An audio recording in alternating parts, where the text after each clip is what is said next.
I wanted to get into, why is it that you were successful with it? But before we get there, I want to know really just the whole backstory. When did all this start for you? Why did it start? But actually, let me backpedal a little bit more. How did you even get to Austin? I came to Austin for college. I attended the University of Texas starting in 2010. So I've been here about 11 years now. But yeah, my first years were really just at UT, and I spent a lot of time in West Campus and in kind of this bubble of Austin that was, the university, but I never really got out of that comfort zone of campus life. So when I graduated, I was kind of like, there's so much to explore in Austin. And as you know, in the past 10 years, Austin has just boomed. So especially at that time, I was graduating at the end of 2013. So I was just seeing Austin opening all these new restaurants and businesses. And I knew there was so much out there to explore that I had already missed. So it's like, okay, now's the time, recent graduate. I'm like, I've got to take advantage of my 20s and visit all these places. So Instagram was kind of my diary. And I was very early in the game. Not a lot of people were doing food or fashion accounts yet, or, just any kind of themed account outside of your personal life. It was pretty rare. It was the very early days of that kind of thing. Yeah, exactly. So I was anonymous with it. I wasn't even really like that proud to like be out there doing food. I was just like, I'm just going to post plates of food. I didn't tell a lot of my friends I was doing it at the time, but it was my own personal diary. And I did spend a lot of time interacting, and what I found was people were interested in this content. And so the more I posted, the more people kind of came over and they were organically engaging and looking at the restaurants and kind of using the account that I was just keeping as my personal food diary as now a way to explore restaurants in Austin. So it was very organic in the beginning. And I think that's hard to say about a lot of social media these days. So I was curious about that. So that was the early days. I mean, Instagram probably was fairly even new. I don't remember when Instagram came out, but I mean, certainly newer than Facebook because Facebook bought it. So was that like the early times of Instagram? It definitely was the early times of Instagram. I remember getting Instagram in college, probably like 2011 maybe, but it was around a little bit before that, I'm sure. So yeah, Facebook, I believe, came out while I was in college. At least that's when I heard about it. And then it was like, oh, you can only sign up with an EDU address. I thought Facebook was amazing in college. Yeah. It's terrible now. I know. It's so different. The social media has really like changed over the years, and now it's TikTok. There's always something new. But getting first on the platforms, people are trying to do that more and more often and like stay on top of things. Because if you can get in first and be one of these early adopters, and then if you have interesting stuff, even though you weren't necessarily trying to do that, but like people that are trying to do that, like getting in early seems to really work for people. Yeah, it helps with all platforms, because I think what a lot of these social medias have kind of learned too is like, reward your early adapters. So even with TikTok, it's like if you're consistently posting TikToks right now, like eventually you'll probably have something go viral. I mean, there's little tricks too to making your videos go viral, like using the right song or hashtag. They have trending topics every week. So if you're actually like playing into that, you can kind of quickly go viral, which is cool for people who have never had that kind of virality. And it doesn't mean you're going to get 1 million followers overnight, but it can definitely help kind of boost that. And then it also gives you that encouragement, I guess, to keep going. Yeah, for sure. So then did you learn some like tricks of the trade as you kind of started organically, and then you saw that, oh, this is becoming something, then you just start paying more attention to being more scientific about your approach to, further build your audience? I'd say definitely. I mean, like I said, it was such a hobby in the beginning that I was just kind of doing it. But like the one thing I was always consistent about it. I think because it was something I loved. I always was posting. Maybe it wasn't every day, but like there wasn't a week that went by since I started it that I haven't posted some sort of restaurant that I've been to. So really trying to keep that content going. And then the other thing that I was getting a lot of positive feedback with was the interactions with other accounts. So finding chefs, restaurants, other foodies to follow that were interested in the same places I was. Cool. So when did you start to see it as something that could make money? I mean, obviously when you saw that you were getting, some organic, engagement and stuff like that, did you immediately, because you knew that they were interested in these restaurants, it probably clicked pretty quick, right? You're like, I could turn this into making some money. Yeah, I mean, back then there weren't influencers weren't really making a lot of money off of things. It was probably about 2 years in that I got offered any type of monetary compensation. So you weren't outreaching and asking for it, or were you? Well, I wasn't actively doing that at all. I was just kind of going on my own to these restaurants and sharing in the beginning. The first thing before I got monetary compensation was I would get invites to restaurants. So restaurant owners would reach out and be like, hey, we love what you're doing. We see that you're spreading the word about, our business. Can we invite you in for a meal on us?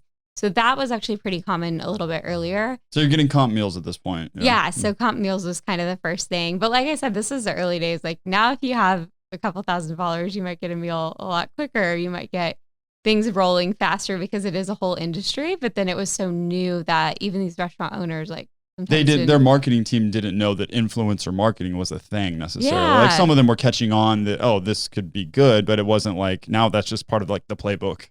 Exactly. Yeah. Back then it was like they might not have even known the value that we could bring. And so I think they over time like picked up on that, and social media, of course, grew and grew and grew, especially through Instagram. So yeah, people learned quickly. So what was so fun about it for you? I mean, I kind of like documenting things like the podcast. This is a documented conversation. I think that's really neat.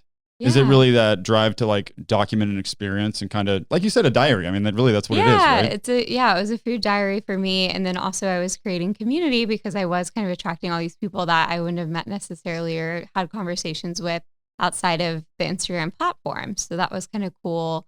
And then just food is something that brings people together. So I loved like when I was going out and documenting the food, I was going out with friends or, trying new places. So it was just kind of like a way to adventure and experience the city. What kind of things have you discovered that are most successful for you when it comes to building, the engagement with the audience and building communities? Obviously, you have to put in the time and the work on the platform, but it should be fun if you love what you're doing, right? I was going to take a step back and mention that it's interesting to always talk to people that are successful at something, and it's almost every time. It's like, just, you have to like that, because that would be a grind. 5 years, if you didn't like that, like, you just would have given up. You know what I mean? Absolutely. It's easy to give up. And like a lot of people did start Instagrams or try to do an Instagram and go viral. And like the one thing that I think a lot of people fail is like if they just aren't consistent or they don't stay passionate about it long enough, like it's just never going to take off. But I've also seen a lot of people and it's harder these days, but I've seen people start since I have and have success because they are consistent and they find their audience and they find the community and people that are going to support them. And there's a lot of people out there because like other influencers are probably my biggest cheerleader because they understand what I'm doing. And like we all support each other on Instagram and kind of keep that going. But of course you have to have those other people too in the community. And so it's just been kind of continually engaging, liking other people's posts, commenting, following new accounts, and finding new people to interact with. That's kind of the constant way that I try to stay engaged with my audience and community. It is harder these days because there's bots and different things out there doing this. And so your like doesn't mean as much as it did, 5 years ago when it was truly definitely organic. Yeah, you can see some of that, or just like people scraping hashtags and then saying, hey, check this out. So it's become more of a beast as the industry gets bigger because now that there's money out there, people are, cheating to get ahead and doing different things. So I heard that they ban people pretty quick like that. They have algorithms and different behaviors they can pick up on, but I mean, it's not perfect. Yeah, it's not a lot of accounts. People get away with it for sure. Still, there was a documentary recently on HBO called Fake Famous, and they literally made these people influencers just by buying followers, and then they had to buy likes and comments after that because they weren't getting any, but they had these huge followings. So they literally produced all of it and made these people influencers, and they even got some deals, which was crazy. Yeah, I was gonna say, because I mean, to me, building a fake audience is worthless because there's no metrics. The only thing that you could do with a fake audience is convince other people that you're legitimate for them to follow you and then gain real followers through your fake credibility. You could also con companies into paying you, but if they're using codes to go in to get a discount, that stuff starts to become people apparent. Start to notice, when no one's buying. And so it is, for a lot of people that are buying, it's it is about that credibility of looking like they have a lot of street cred. And then they do get some people, but you're never going to have a ton, and it catches up to you eventually, for sure. Yeah. After building a following like this, is there anything bad about it? Anything that you ran into? Any weird interactions with people online that have creeped you out? I'm very lucky. I haven't gotten a lot of negative comments or just weird things in general, people sending insensitive content. I've had some friends deal with that more so. I think maybe because that was mostly food. And then I've just more recently put my picture out there. But yeah, no, I've been really lucky. Like occasionally you'll get the mean comment or two. And I experienced some of that when I transitioned from just the food to adding myself in, because some people are like, we only want to see restaurant content. And it's like, well, I've been doing this for 4 years and like, this is my life now. So I'm going to share more than just food. Yeah, because you have to keep it interesting for yourself as well. Yeah, and I want it to be true to who I am. So, like I'm having a baby this year, so there'll probably be some babies on there. Like hopefully people don't get upset, but that's going to be a part of my life now. So, I'll still, of course, always want to incorporate food because that's where I started, but there's always going to be other elements. Yeah, I mean, it's not sustainable if it's not fun for you. So you got to find ways to work your life into it that make it fun for you. And if you lose some followers here, maybe you gain some followers there. Exactly. Yeah. I mean, that's what I've always experienced is like people will fall off and new people will come. So do you care if we like break down, your system for kind of how you kind of keep your influencer account going? Like, I'm sure you have it down to a science. So like, I think that may be interesting to dig kind of farther into that. Yeah, I mean, sure. I can definitely share like kind of what my content creation side looks like and then the business side a little bit. I mean, I'm pretty like free flowing, so I don't have it like super structured. Like I wake up on Mondays and do XYZ, but I mean, there's definitely a process to it. And I work with a talent agent, which could be kind of interesting to some people. What do they do? So my agent, Lauren Seegers, I actually started working with her. I was her first client here in Austin. And she Kara Calkins, she was working with at the time, who's a big PR person here in town. She works with Bumble and Kinder Scott and some other really buzzy brands. But Bumble's a buzzy brand. Yeah. I didn't even mean to do that, but just rolls off the tongue. But yeah, she kind of saw the opportunity with the influencer marketing space. And she was like, could be interesting to take on an influencer as a client and see if we could build out some sort of like agency model where I take a percentage of deals that I can bring you. And so she was like really bullish on that. And so she kind of helped me take my business full time. And I started sending deals over to her and she was able to negotiate them up for me. Cause that's the hardest part is like knowing your worth too in this space. The rates are all over the place. Oh, really? And like you almost want to be kind of like putting yourself up there a little higher because it's like if you undervalue yourself, well then, you're never going to have potential to kind of grow your business. So you have to kind of understand like what the space looks like, what are other people charging, what are brands willing to pay, and like, what kind of value they're getting. So she was really good at breaking that down. Oh, that would be really valuable. I mean, I didn't really think too much far into that. I mean, you'd have to be sitting there negotiating with people a lot and messaging different people. That's a lot of legwork. And then, yeah. And it's also nice to like off-put that on another person. Just because it like relieves some responsibility. It's like, well, we can talk to my agent about that. And having someone else help you and on your team is like so big for, it's just so nice. And not all influencers have that. It's actually pretty like, there's not a lot of talent agents that are working here in Austin or in Texas really in general. They're all in LA or Chicago or bigger cities. So I was really lucky to have someone kind of champion me in that way. And, she was Lauren worked under Kara at the time, but she ended up being the one who was super into this and kind of ran with it and has built an entire agency out. And she just hired a second employee. So she's got a ton of business going now and a ton of different people that she's working with. So that's cool. Yeah. That's smart of her. Yeah, it is really smart to jump into that space. And I know a lot of other influencers that I'm friends with here in Austin are always like, oh, I want to find an agent. And it's, there's just not enough of them out there. So if there's other people who want to, it's not easy, but if you want Ari Gold. I don't know if anyone will get that on. Yeah, no, there's a lot of work that goes into it, which is probably why more people don't do it. But, it's kind of a unique and niche gig. So outside of, the agent, which helps, negotiate rates for, companies and whatnot, what does your content look like? Do you have a schedule, or are you basically just kind of like, I'm going to post X times a week? When those times are, I don't plan ahead. It's just kind of. I try to plan my content out like 1 to 2 weeks in advance, especially things that I'm working with brands on. Sometimes it could be a month or months in advance. Oh, wait, hold on. Because like they'll contact you and like you guys decide to work together. So then you have to come up with like, okay, maybe I'll do several things on them, and that goes over a couple week period. Some of my campaigns might be like, I have some 6-month campaigns right now that I'm working on with brands where we do a post every month. So we'll plan that kind of out in advance of like what dates we want to do. But then a lot of other brands will come, 1 to 2 weeks in advance, and they'll be like, hey, we want something around Mother's Day or whatever other holidays are coming up. So we just kind of plan the content fluidly that way. And then the organic stuff that I just want to cover on my own, or if there's like a new restaurant opening, I might kind of throw that in for filler content. Would you be cool with sharing an example of someone that gives you a 6-month thing like that, like a price range of what they might be offering you? You don't have to.